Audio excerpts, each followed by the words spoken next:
সর্বনাশ। বাংলাদেশ ক্রিকেট বোর্ডের নির্বাচনটা তো শুধুমাত্র আর আমাদের দেশের পরিসীমায় আটকে থাকলো না, এটা এখন আন্তর্জাতিক ক্রিকেটাঙ্গনেও চলে গেল। কতদূর? বিরাট কোহলি পর্যন্ত। কেননা এইবারের এই নির্বাচন নিয়ে বিরাট কোহলির কাছে নালিশ করা হয়েছে। নালিশ কে করেছেন? তামিম ইকবাল করেছেন। আর কোহলি সেটা কার সঙ্গে আলোচনা করেছেন? গৌতম গম্ভীরের সঙ্গে আলোচনা করেছেন। বাংলাদেশ ক্রিকেট বোর্ডের নির্বাচন নিয়ে তামিম ইকবাল ফোন করে বিরাট কোহলিকে অভিযোগ জানাচ্ছেন, নালিশ জানাচ্ছেন, কোহলি সেইটা গৌতম গম্ভীরের সঙ্গে আলোচনা করছেন। এইটা ভাই আমার কথা না, এটা কল্পনারও কিছু না। এইটা স্পেসিফিক্যালি বলেছেন বাংলাদেশ সরকারের যুব ও ক্রীড়া মন্ত্রণালয়ের উপদেষ্টা আসিফ মাহমুদ। যমুনা টিভিতে তার একটা ইন্টারভিউ আমি দেখছিলাম, সেইখানটাতে এরকম অভিযোগ করা হয়েছে যে দেশের ক্রিকেটের ভাবমূর্তি ক্ষুণ্ণ হয়, এরকম কোনো কিছু যেন কেউ না করেন। প্রশ্নের যে জায়গা, সিরিয়াসলি আসলেই তামিম ফোন করে বিরাট কোহলিকে অভিযোগ জানাচ্ছেন বিসিবি নিয়ে, বিসিবির নির্বাচন নিয়ে, কোহলি সেটা আলোচনা করছেন গৌতম গম্ভীরের সঙ্গে। সিরিয়াসলি এটা হওয়া সম্ভব? যুব ক্রীড়া মন্ত্রণালয়ের উপদেষ্টা যখন বলেছেন তার মতো একটা রেসপন্সিবল জায়গা থেকে, তার মানে তার কাছে এটা তথ্য প্রমাণ রয়েছে। সেইটা কি আসলে জনসম্মুখে প্রকাশ করাটা জনস্বার্থে প্রয়োজন না? ক্রিকেটের স্বার্থের কথা যদি আমি বলি, সেটা কি তিনি করবেন? আর এরকম তথ্য প্রমাণ যে থাকে সেইটার কথাও তো যুব ক্রীড়া মন্ত্রণালয়ের উপদেষ্টা এই ইন্টারভিউতেও বলেছেন, তাদের কাছে আরো নানান তথ্য প্রমাণ রয়েছে, ফলে এইটা থাকাটাও তো আসলে খুবই স্বাভাবিক। সো বিরাট কোহলিকে ফোন করে তামিম ইকবাল এই অভিযোগটা করছেন কিনা সেইটা জানার অধিকার আমার মনে হয় বাংলাদেশের ক্রিকেটাঙ্গনের সবারই রয়েছে। নাকি এটা শুধুমাত্র একটা কথার কথা, এটা একটা হাওয়াই কথা, এটা একটা হাওয়াই অভিযোগ, একটা হাস্যকর কথা বলে পুরো জিনিসটাকে অ্যাটেনশন ডাইভার্ট করার একটা চেষ্টা কিনা, সেটাও বোধহয় বুঝে দেখার অধিকার এই দেশের মানুষের, এই দেশের ক্রীড়াপ্রেমী মানুষের, এই দেশের ক্রিকেট প্রাঙ্গনের ওই মানুষদেরকে আসলে অবশ্যই অবশ্যই রয়েছে। তামিম ইকবাল বিসিবির নির্বাচন করতেই চেয়েছিলেন, কিন্তু সেই নির্বাচন থেকে তিনি নিজেকে প্রত্যাহার করে নিয়েছেন। শুধু তিনি না, সঙ্গে আরো 15-16 জন প্রত্যাহার করে নিয়েছেন। এবং সেইখানটাতে গণমাধ্যমের মুখোমুখি হয়ে তামিম অনেকগুলো অভিযোগ করেছেন, যেই অভিযোগগুলো আসলে সেই অর্থে নতুন না। এই আশঙ্কার জায়গাগুলো তারা আগে থেকেই দেখছিলেন যে সরকারের এইখানটাতে হস্তক্ষেপ হচ্ছে, সরকারের এই জায়গায় নগ্ন হস্তক্ষেপ হচ্ছে। সেটা জেলা এবং বিভাগীয় ক্রীড়া সংস্থার কাউন্সিলর যখন তারা নির্বাচন করছিলেন, মনোনয়ন দিচ্ছিলেন, সেইখান থেকে শুরু হয়েছে। এখন ক্লাব ক্যাটাগরিতে তারা যেইভাবে চাইছেন, যেভাবে ইলেকশন করতে চাইছেন, স্পেশালি ওই 15টা ক্লাব, তাই সেই 15টা ক্লাবের কাউন্সিলরশিপ থাকবে কি থাকবে না, এইটা নিয়ে সমঝোতা হলে একরকম, সমঝোতা না হলে একরকম, বিভিন্ন সময় বিভিন্ন যে ডিসিশন চেঞ্জ। তো ফাইনালি গিয়ে তামিম এবং আরো এরকম 15-16 জন তারা আসলে সিদ্ধান্ত নিয়েছেন যে এই বিসিবি নির্বাচনে তারা অংশ নেবেন না। তামিম বলেছেন এই নোংরামিতের পার্ট তিনি আসলে হতে চান না, তিনি এবং তারা, সেই কারণে তারা সরে দাঁড়িয়েছেন। তাদের যে ভোট ব্যাংক দুর্বল, বিষয়টা তা না।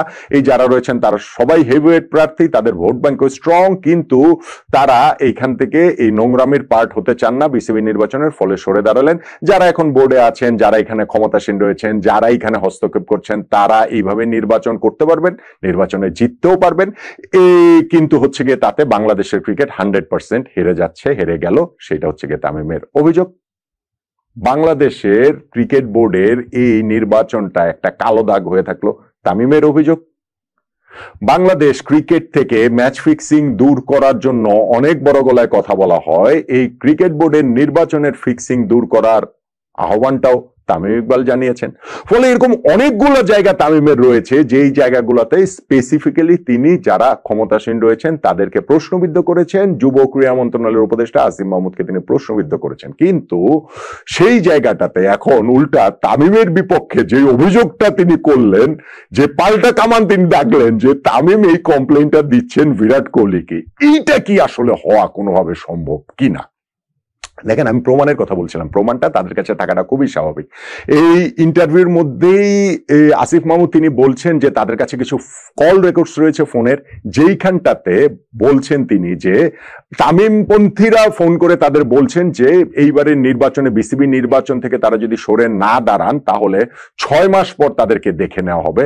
অর্থাৎ ইঙ্গিতটা স্পষ্ট যে যদি কখনো মানে ন্যাশনাল ইলেকশন যে 6 মাস 6 পরে যদি হয়, তখন যদি কোন একটা পার্টি ক্ষমতা আসে তখন এইটা দেখে নেওয়া হবে। কারণ এই কল রেকর্ডসটা তো রাখেন আসিফ মাহমুদ রাজ, তো সেইটা যখন বলছেন তাহলে বিরাট কোহলির সাথে তামিমের যে ফোনের কথোপকথন, এইটার কল রেকর্ডটাও মনে হয় তাদের কাছে আছে, বা কোনো তথ্য প্রমাণ ডকুমেন্টেশন, কল রেকর্ডই তো হওয়ার কথা। তামিম তো নিশ্চয়ই এটা কারোর মানে কোহলির সাথে কোথাও সামনাসামনি দেখা হয়েছে বলেছেন, এটা আসলে কিভাবে তারা জানবেন? হয় তামিম নিজে বলেছেন, একটা হতে পারে যে তামিম নিজে বলেছেন যে আমি কোহলির কাছে এই অভিযোগ করেছি, এটা হয় তিনি তামিম বলেছেন, অথবা এরকম কোন ফোন রেকর্ডস আসলে থাকার কথা।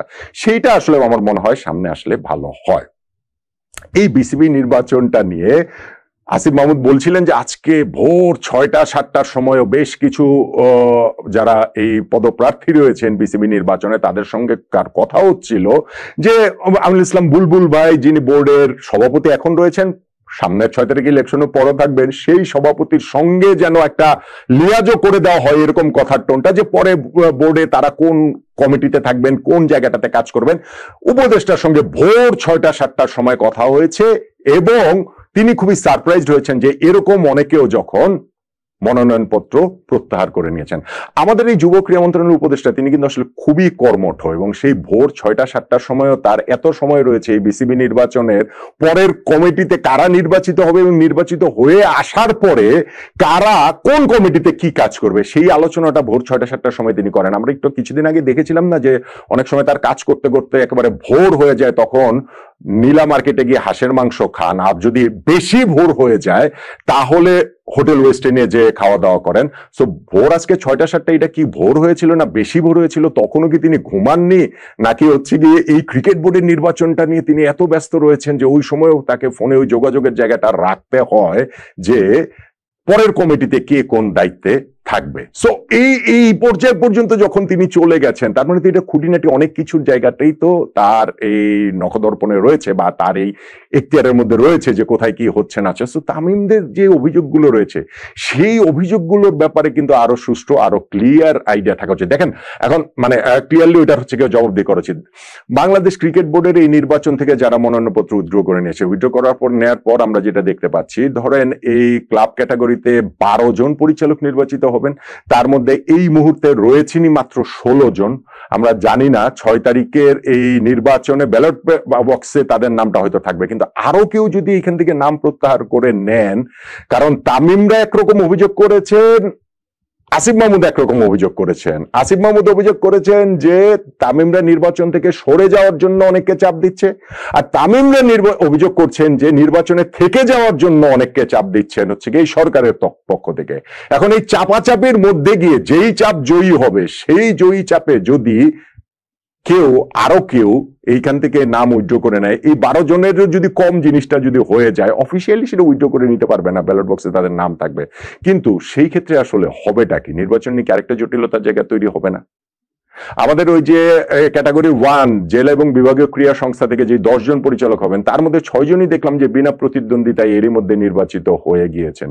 সো সেই জায়গাটাতে যেই ইলেকশন উৎসব মুখর পরিবেশ, বিসিবি নির্বাচন প্রথমবারের মতো হচ্ছে, এত বছরের মধ্যে প্রপার ইলেকশন হবে, সেই জায়গাটা কি আসলে থাকছে? সেই জায়গাটা তো আসলে থাকছে বলে মনে হয় না।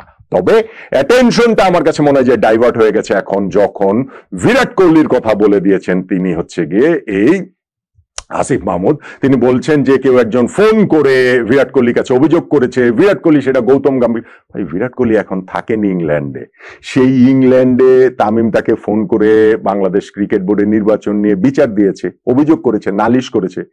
বিরাট কোহলি সেটা ওইখান থেকে এশিয়া কাপ খেলছিল যে ভারত দল, আমি জানি না এই গত 1-2 দিনের মধ্যে যদি বিচার দেয় তামিম, তাইলে হচ্ছে গিয়ে এশিয়া কাপের পরে, তা না হলে তো এশিয়া কাপের মধ্যেই ওইখানটাতে গৌতম গম্ভীর ভারতীয় ক্রিকেট টিমের কোচ তাকে ফোন করে বিরাট কোহলি আবার সেটা জানাচ্ছেন, এবং এইটা নিয়ে ভারতীয় ক্রিকেট অঙ্গনে আলোচনা ছড়িয়ে পড়েছে। বিরাট কোহলির সাথে গৌতম গম্ভীরের যে সম্পর্কের মাত্রাটা, সেইটাও তো বোধহয় আমরা জানি।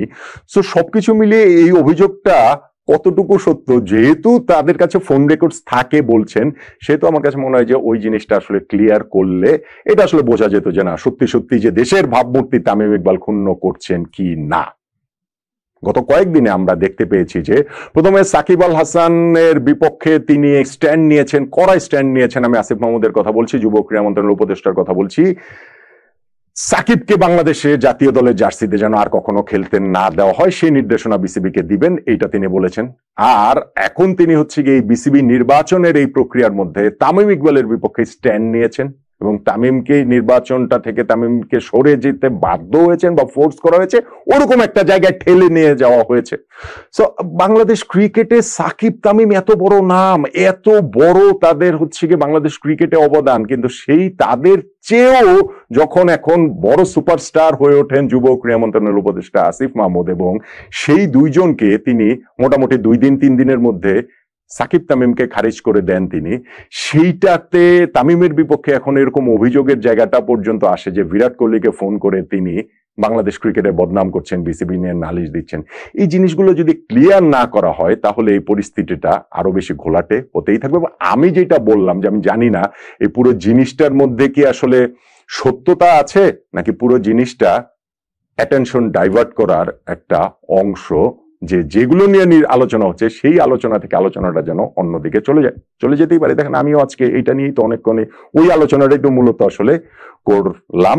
সো কোহলিকে যদি তামিম ফোন করে তার এই অভিযোগের কথা জানায় তাহলে আমি মনে করি যে যুব ক্রীড়া মন্ত্রণালয়ের উপদেষ্টা সেটা শুধুমাত্র একটা ইন্টারভিউতে শুধু কথার কথা না বলে সেই প্রমাণটাও আসলে হাজির করা, উপস্থিত করা উচিত বলে আমার আন্ডারস্ট্যান্ডিং।